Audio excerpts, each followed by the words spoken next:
Slick back. No, no, slick back. That's what I said. Slick back. No, nigga, I'm a pimp named Slick back. Pimp named Slick back. Pimp named, pimp named, pimp named Slick back. Nigga, are you deaf? I'm a pimp named Slick. Assalamualaikum warahmatullahi wabarakatuh. Perkenalkan, saya Asyifa Dwi Yuliarti dengan NIM 1502622029 dari Program Studi Pendidikan Teknik Mesin, Fakultas Teknik, Universitas Negeri Jakarta. Hari ini saya akan memenuhi tugas mata kuliah elemen mesin dan saya akan membawakan materi tentang kopling. Kopling merupakan suatu sistem mekanis yang terdapat dalam kendaraan bermotor yang berfungsi sebagai penghubung atau pemutus transmisi daya antara mesin dan transmisi. Tujuan utamanya apa sih?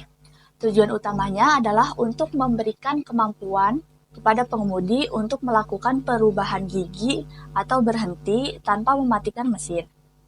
Nah, dengan adanya kopling ini, pengemudi memiliki kemampuan untuk mengatur aliran daya dari mesin ke transmisi, memungkinkan proses perubahan gigi secara halus dan penghentian kendaraan tanpa harus mematikan mesin.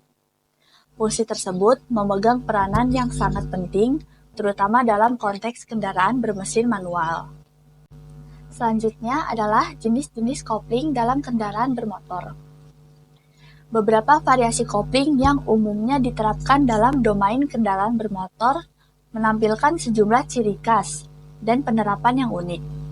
Berikut ini terdapat sejumlah klasifikasi kopling yang sering dijumpai.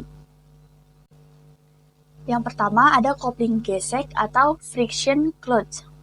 Salah satu model kopling ini memanfaatkan gesekan di antara permukaan-permukaan yang bertentangan untuk menjalin atau memutuskan aliran tenaga transmisi. Umumnya kopling jenis ini terdiri dari cakram yang bersama-sama berputar dengan poros mesin dan cakram kopling lain yang terpasang pada poros transmisi. Pada saat pengemudi memijak pedal kopling, cakram-cakram tersebut terpisahkan, memutuskan aliran tenaga transmisi. Lalu yang kedua ada kopling sentrifugal atau centrifugal clutch. Model kopling ini umumnya diadopsi dalam mesin-mesin kecil seperti sepeda motor atau gergaji bergerak. Kopling sentrifugal beroperasi dengan memanfaatkan prinsip sentrifugal, di mana mesin mencapai kecepatan tertentu. Gaya sentrifugal memisahkan komponen-komponen kopling guna menjalin aliran tenaga transmisi. Yang ketiga, ada kopling hidrolik atau hydraulic clutch. Mekanisme kopling ini menggunakan fluida hidrolik untuk memindahkan gaya dari pedal kopling ke sistem mekanis kopling. Fluida hidrolik disalurkan melalui sistem untuk menggerakkan cakram kopling dan memutuskan aliran tenaga transmisi. Kepopuleran kopling hidrolik meningkat dalam konteks kendaraan modern karena menawarkan pengendalian yang lebih halus serta responsif. Yang terakhir ada kopling otomatis atau automatic clutch.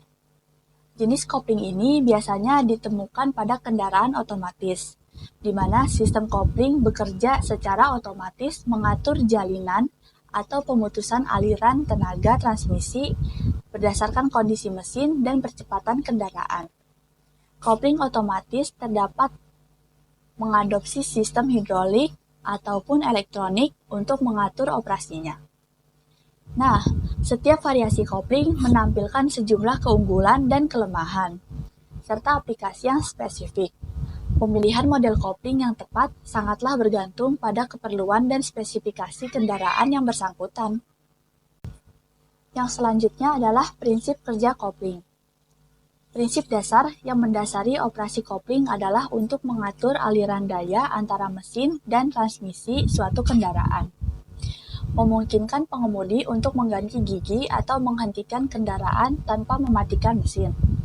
Prinsip kerja tersebut seringkali melibatkan penggunaan gesekan antara dua permukaan yang bertentangan yang dapat digerakkan bersama atau dipisahkan untuk mengontrol aliran daya. Pada kopling gesek, gesekan antara cakram-cakram kopling memungkinkan pengemudi untuk menghubungkan atau memutuskan transmisi daya dengan menekan atau melepaskan pedal kopling. Saat pedal kopling ditekan, cakram kopling dipisahkan, memutuskan aliran daya antara mesin dan transmisi.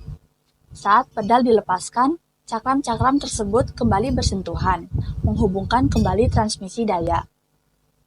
Sedangkan pada kopling sentrifugal, dia itu mengandalkan prinsip sentrifugal, di mana gaya sentrifugal yang dihasilkan oleh rotasi mesin menyebabkan bagian-bagian kopling bergerak dan menghubungkan transmisi daya secara otomatis pada putaran mesin tertentu. Untuk kopling hidrolik, fluida hidrolik digunakan untuk mentransfer daya dari pedal kopling ke mekanisme kopling.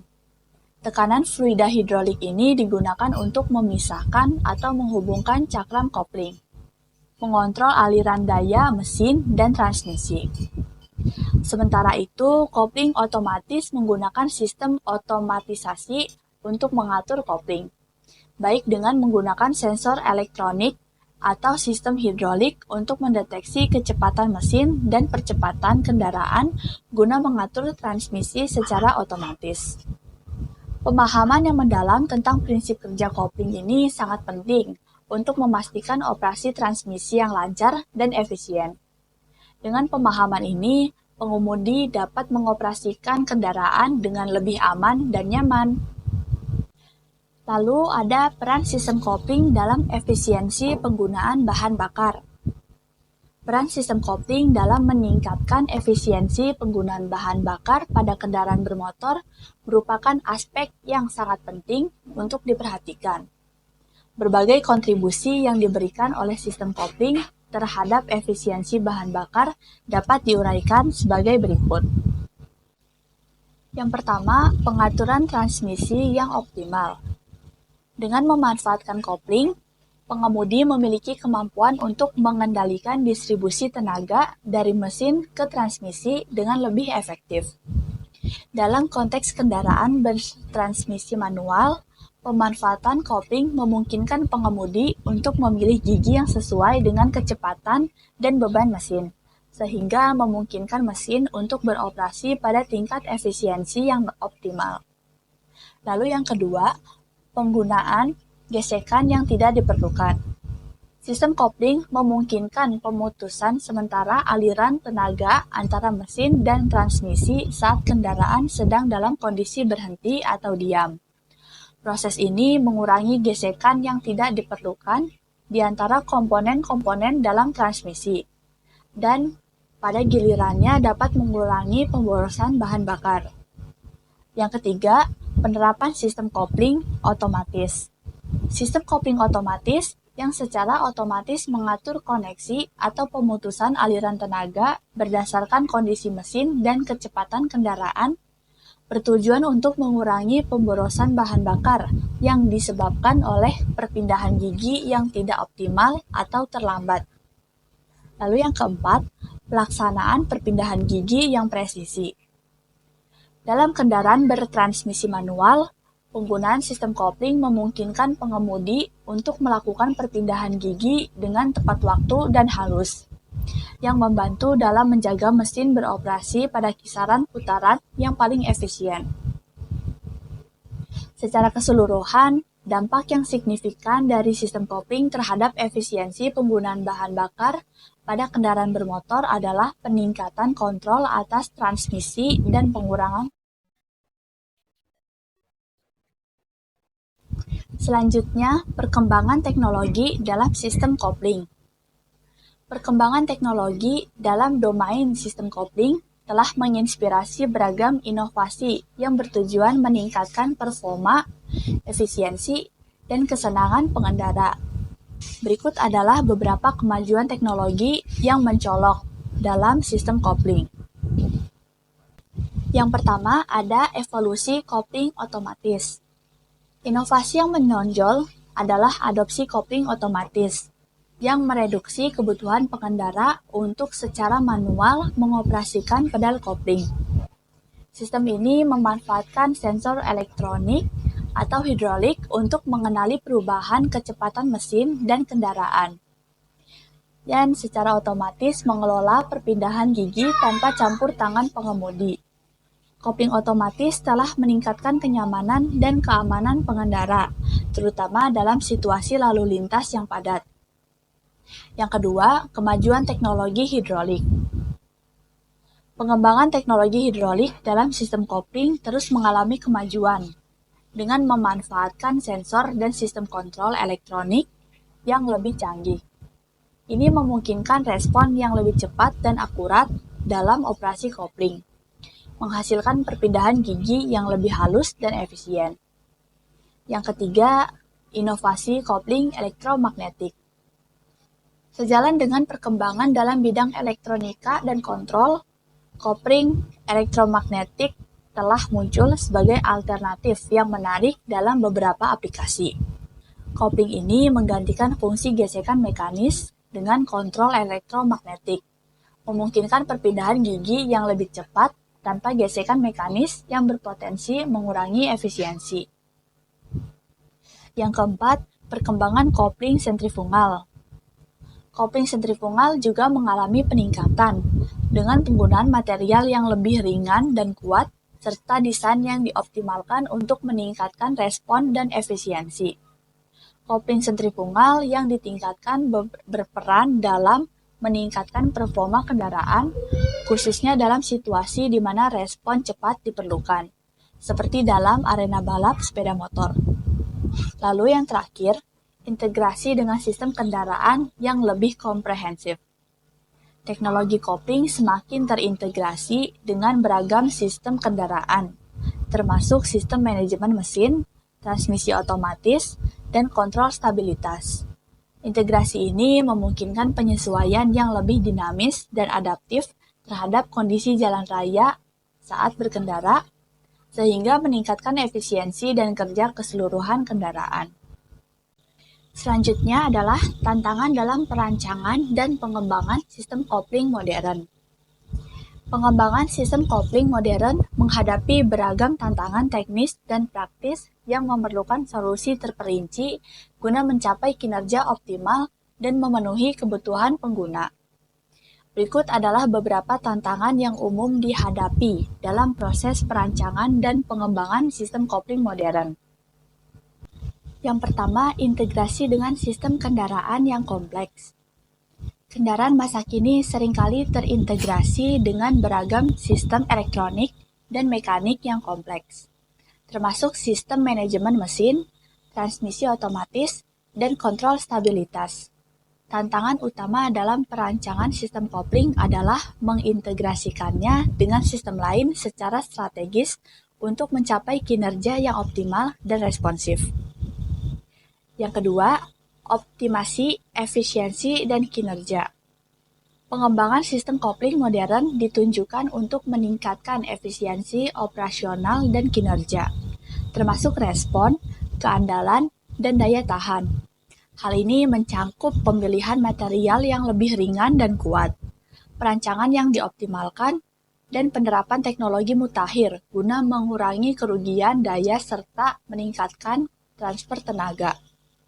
Yang ketiga, penanganan beban dan suhu tinggi. Sistem kopling seringkali beroperasi dalam kondisi beban dan suhu tinggi, terutama pada kendaraan yang digunakan untuk tugas berat atau di lingkungan yang ekstrim. Tantangan ini mengharuskan penggunaan material yang tahan terhadap suhu tinggi dan gesekan, serta sistem pendingin yang efektif untuk mencegah overheating dan kerusakan komponen. Yang kelima, peningkatan keselamatan dan kenyamanan pengendara. Perancangan sistem kopling modern juga harus memperhatikan aspek keselamatan dan kenyamanan pengendara. Hal ini meliputi pengembangan teknologi kopling otomatis yang dapat memberikan perpindahan gigi yang halus dan responsif, serta sistem pengaman yang mencegah terjadinya kopling terkunci atau selip berlebihan. Yang kelima, kesesuaian dengan perubahan regulasi dan lingkungan. Tantangan terakhir adalah beradaptasi dengan perubahan regulasi pemerintah dan tuntutan lingkungan yang semakin ketat terhadap emisi gas dan konsumsi bahan bakar. Perancangan dan pengembangan sistem kopling harus mempertimbangkan persyaratan terbaru secara memprioritaskan efisiensi energi dan keberlanjutan lingkungan. Secara menyeluruh, perancangan dan pengembangan sistem kopling modern memerlukan pendekatan yang holistik dan terpadu untuk mengatasi sejumlah tantangan teknis dan praktis yang rumit. Dengan memahami dan mengatasi tantangan ini, para insinyur dapat menghasilkan sistem kopling yang lebih efisien, handal, dan responsif untuk kendaraan bermotor pada masa yang akan datang. Aplikasi sistem kopling dalam kendaraan konvensional. Kendaraan dengan mesin pembakaran dalam atau Internal Combustion Engine atau ICA, yang dibagi menjadi dua. Yang pertama ada transmisi manual, yaitu pengemudi mengatur perpindahan gigi dengan memutuskan sementara koneksi antara mesin dan transmisi. Lalu ada transmisi otomatis, di mana sistem kopling otomatis berfungsi menghubungkan atau memutuskan transmisi antara daya mesin dan transmisi secara otomatis tanpa intervensi dari pengemudi. Selanjutnya, ada aplikasi sistem kopling dalam kendaraan listrik. Contohnya pada penggunaan mobil listrik. Pada penggunaan mobil listrik ini dibagi menjadi dua. Yang pertama adalah transmisi multispeed dan regenerasi energi. Pada transmisi multispeed, sistem kopling digunakan untuk mengatur hubungan antara motor listrik dan transmisi pada berbagai tingkat kecepatan, dengan tujuan mengoptimalkan penggunaan daya. Lalu pada regenerasi energi dimanfaatkan untuk mengubah energi kinetik menjadi energi listrik yang disimpan kembali dalam baterai. Sistem kopling berperan dalam mengelola proses ini dengan mengontrol koneksi antara motor listrik dan roda kendaraan selama fase pengereman. Sekian materi yang saya jelaskan hari ini, kurang lebihnya mohon maaf. Sebelum saya menutupnya, saya ingin memberikan quotes untuk teman-teman sekalian. Lebih baik menahan kantuk saat belajar daripada menahan malu saat menjadi orang bodoh. Sekian, terima kasih. Wassalamualaikum warahmatullahi wabarakatuh.